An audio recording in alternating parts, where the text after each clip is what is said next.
제목을 이스라엘의 교만이라는 제목을 가지고 말씀을 나누고자 합니다. 사무엘이 성장할 때 그리고 사무엘이 등장할 때 이스라엘의 상황은 어땠을까요? 그 당시 그 고대 근동의 상황은 비교적 조용한 바다와 같은 아주 잔잔한 바다와 같은 그런 상태였습니다. 그런 시대였습니다. 동방을 휘어잡던 대제국 아수르가 아직 등장하지 않았습니다. 이제 겨우 나라를 형성하고 있었고 그렇기 때문에 그 힘을 바깥으로 투사할 수 없었습니다. 그 아수르가 동방의 패자로 등장한 것은 이 사무엘 그리고 그 다윗 사후 100년 뒤나 됩니다. 그러니까 아직 아수르는 등장하지 않은 시대입니다. 그런가 하면 애굽도 힘이 약해져 있었습니다. 그래서 이 가나안 땅을 비롯한 소아시아 지역에 큰 영향을 미칠 수 없었습니다. 그런가 하면 이 오늘날 터키 지역인 소아시아 지역에 강자로 군림하던 헷 제국이 막 멸망을 해버렸습니다. 그렇기 때문에 정말 이 사무엘이 있던 시대는 무주공산의 시대라고 말할 수 있습니다. 패자가 없었습니다. 그렇기 때문에 정말 조용하고 조그마한 몇몇 도시 국가들만이 남아서 이렇게 활거를 하고 있었을 때였습니다. 그 도시 국가들이 아람, 블레셋, 암몬, 모압, 에돔, 아말렉, 페니키아 이런 것들이었습니다. 이런 가운데 이스라엘이 국가로 성장하려고 하는 것입니다. 그러니까 사무엘의 시대는 바로 이런 시대였습니다. 그 조그마한 도시국가들이 있었던 시대였기 때문에 이제 이 이스라엘도 막 국가로 이제 발돋움하면서 형성해 가는 어떤 내적으로 자신감이 충실한 그런 시대인 것 같았습니다. 이런 시대에 그런데 성경을 보니까 하나의 어떤 커다란 위기를 만나고 있었습니다. 겉으로 조용하고 외부가 편안했기 때문에 정치적인 큰 난제 없이 큰 고통 없이 잘 지내는 것 같았었는데 거기에 어떤 위기가 닥쳐온 것이었습니다. 오늘 읽은 본문 말씀에 보니까 블레셋과 전쟁을 하게 되었습니다. 근데 이 전쟁에서 2절 말씀에 보니까 그만 패하고 있습니다. 그 전쟁에서 죽임을 당한 이스라엘 병사의 수가 5천이나 됐다고 그랬습니다. 적은 숫자가 아닙니다. 그런데 그 패하고 난 다음에 이 성경을 잘 읽어보십시오. 거기에 보면은 어떤 재밌는 현상을 볼 수 있습니다. 우리가 흔히 찾을 수 있는 그런 현상입니다. 이들이 진영으로 돌아와서 자기들이 전쟁에 진 것을 당혹해하고 그리고 그것에 대해서 그 이유를 묻고 있습니다. 근데 어떻게 묻습니까? 여러분 3절 말씀을 보세요. 여호와께서 어찌하여 우리에게 오늘 블레셋 사람들 앞에서 패하게 하셨는고 이렇게 말을 하고 있습니다. 그러니까 이 말을 보면 이분들이 굉장히 신앙이 좋구나. 정말 하나님을 의존하는 사람들이구나. 이런 생각을 하게 합니다. 그래서 여호와의 그 언약궤를 실로에 있던 것을 이 전쟁터로 가져오자. 전쟁터로 갖고 오면 옛날 모세 시대에 언약궤가 등장했을 때 승리하지 않았느냐. 그러니까 그렇게 하자. 그렇게 해가지고 가지고 옵니다. 그래서 가지고 오니까 정말 큰 군사들의 사기가 올라가고 그 다음에 큰 어떤 난리가 나죠. 진영이 흔들립니다. 그렇게 돼 막 큰 소리를 외치니까 땅이 흔들렸다고 그렇게 얘기하고 있어요. 거기에 대해서 블레셋 사람들도 어떻게 봅니까? 이들도 깜짝 놀랍니다. 야, 이거 이제 큰일 났구나. 응? 여호와가 왔구나. 저 여호와는 이스라엘을 광야에서 그 강한 민족들을 치면서 여기까지 인도하게 하신 승리의 신 아니냐. 야, 이제 우리가 전쟁에 졌구나. 패배와 두려움에 사로잡힙니다. 그런데 이런 상황 속에서 이 8, 9절에 보면 블레셋 사람들이 그런 상황 속에서 어떻게 하고 있냐면 이제 마음을 오히려 강하게 하고 야 우리가 이제 죽을 각오로 싸우자. 우리가 종되면 안 되지 않냐. 이런 각오를 하고 있는 것을 보게 됩니다. 그리고 이스라엘은 이제 여호와의 괴를 믿는 그런 신앙을 가지고 전쟁을 하게 되죠. 근데 여러분 결과는 어땠습니까? 여호와의 괴가 왔고 여호와를 의지하는 것 같은 이스라엘. 근데 결과를 보니까 야 이건 참담합니다. 5천 명이 죽은 것이 아니라 이스라엘이 전쟁에 패해서 3만 명이나 죽어나가게 되었습니다. 그리고 그들이 그렇게 정말 소중하게 여기던 하나님의 언약궤 그 성궤를 이 블레셋 사람들 손에 빼앗기게 됩니다. 야 이거는 정말 있을 수 없는 엄청난 패배를 경험하게 된 것입니다. 그리고 그들이 명목적이나 어떻게 됐든 믿고 있다고 그들이 알고 있다고 생각한 하나님을 빼앗기는 이런 정말 참혹한 비극이 일어나게 된 것입니다. 엄청난 실수가 있게 되었습니다. 왜 이렇게 되었을까요? 왜 이런 일이 일어났을까요? 겉으로 보기에 이들은 여호와께서 어찌하여 우리를 오늘 블레셋 사람들 앞에서 패하게 하느냐. 그리고 여호와의 궤를 가져오자. 그럼 이길 수 있다. 이런 어떤 신앙적인 모습을 보여주는 것 같았는데 그 위기의 앞에서 하나님 앞에 돌아서는 것 같았었는데 그러면 이기라고 기대하고 있는데 오히려 대참패를 하고 있는 신마저 뺏기게 되는 그런 엄청난 일이 이게 되었습니다. 왜 그렇게 됐을까요? 무엇 때문일까요? 여러분들도 이미 많이 경험하셨겠지만 이런 일의 배후에 어떤 이상한 다른 사연이 있었기 때문입니다. 여기 보면 이스라엘이 겉으로는 여호와를 의뢰하는 것 같았었는데 실제로는 그렇지 않았던 증거들이 있었던 것입니다. 여러분 거기 다니엘 3장 1절 말씀 보세요. 이 사건이 있기 바로 한 장 전에 그 당시에 여러 개의 일이 벌어지면서 그 엘리 가문의 한 가문의 이야기를 성경이 얘기하고 있습니다. 거기 보면 3장 1절에 이런 말씀이 있습니다. 아이 사무엘이 엘리 앞에서 여호와를 섬길 때에는 여호와의 말씀이 희귀하여 이상이 흔히 보이지 않았더라. 여러분 이 3장 1절 말씀이 하나의 커다란 그 시대적인 환경입니다. 여호와의 말씀이 희귀해서 이상이 보이지 않았다는 것입니다. 비전이 보이지 않았다는 것입니다. 그 말씀이 주어지고 그 말씀으로 인해서 사람들의 마음이 뜨거워지고 그 뜨거워진 환상을 통해서 큰 어떤 비전을 가져야 되는데 그런 일이 없었다는 것이죠. 그 내용이 구체적인 내용이 뭔가 그러면 이렇게 말씀이 희귀하고 이상이 없었다. 그랬는데 어떤 일이 있었단 말이냐.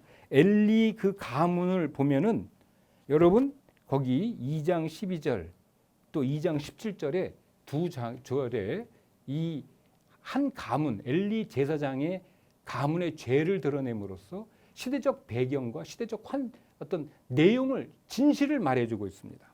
여러분 2장 12절에 어떤 말씀이 있습니까? 엘리의 아들들은 행실이 나빠 여호와를 알지 못하였더라. 그렇게 얘기하고 있습니다. 또 2장 17절의 말씀에 보면은 이 소년들의 죄가 여호와 앞에서 심히 크면 그들이 여호와의 제사를 멸시하였음이라. 이렇게 되어 있어요.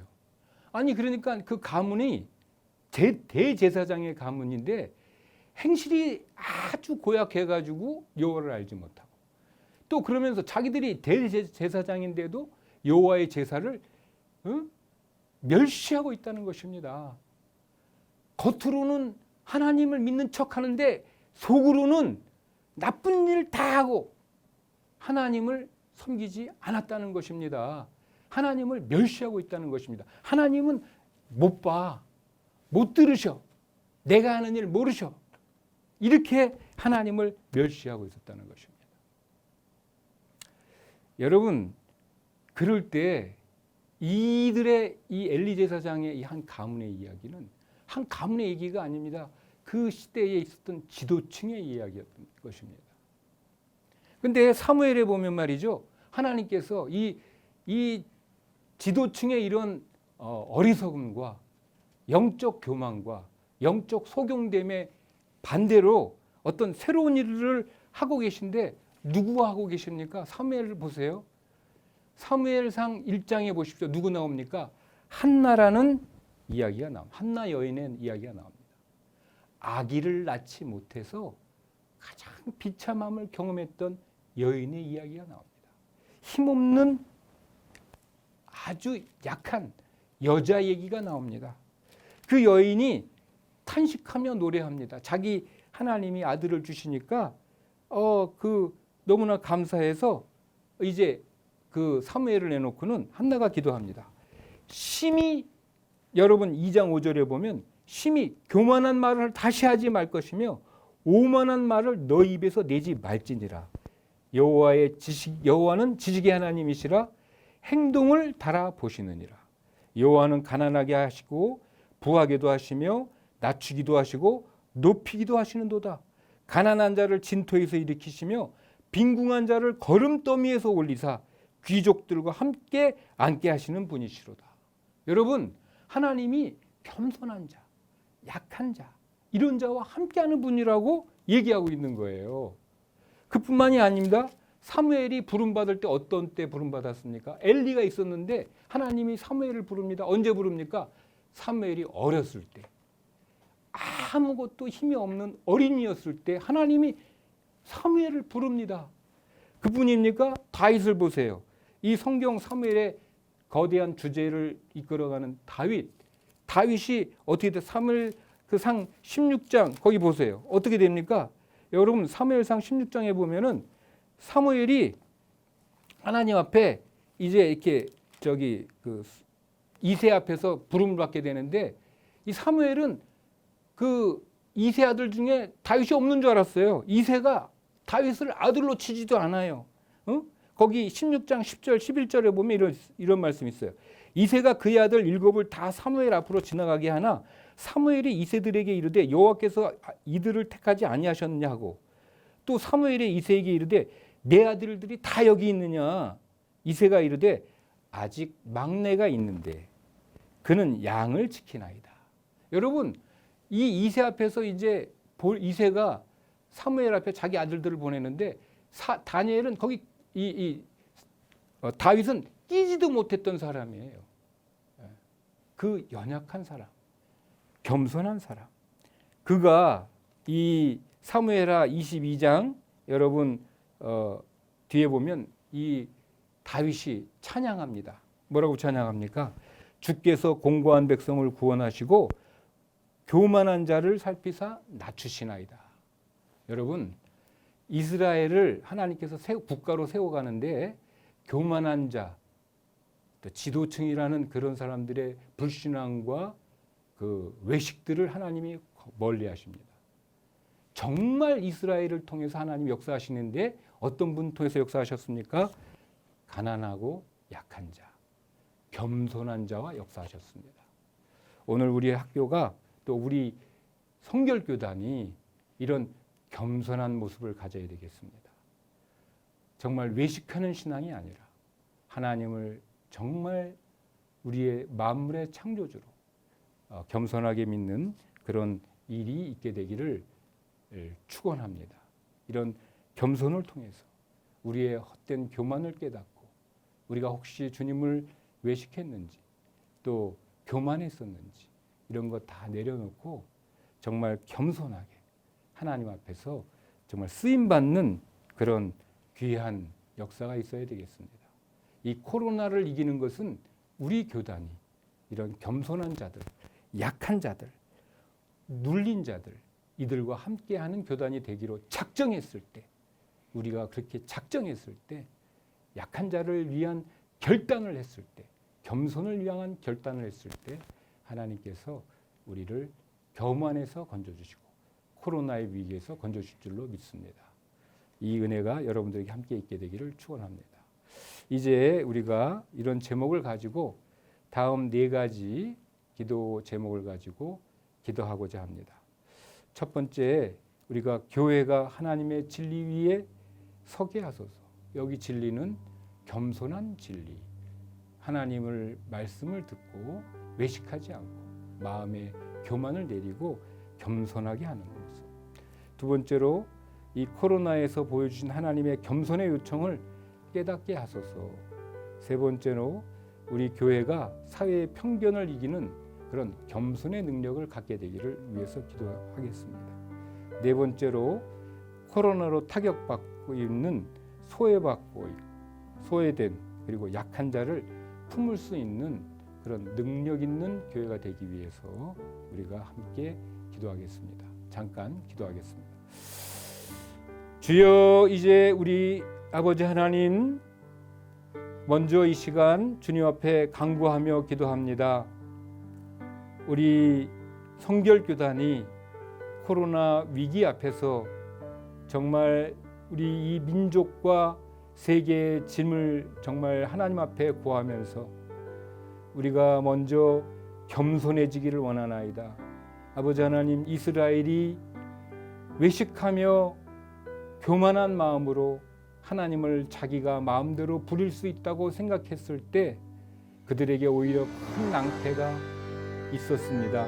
아버지 하나님, 오늘 우리 한국교회가, 우리 성결교회가 이런 낭패를 당하지 아니하도록, 그래서 진실로 겉으로 외식하며 하나님을 모르면서도 하나님을 아는 것처럼, 장님이면서도 마치 보는 것처럼 그런 자들이 아닌지 먼저 자기를 깨닫고 우리가 하나님을 안다고 생각하는 모든 교만에서 벗어나 겸손히 하나님을 알 수 있는 저희들이 될 수 있도록 은혜를 베풀어 주시옵소서.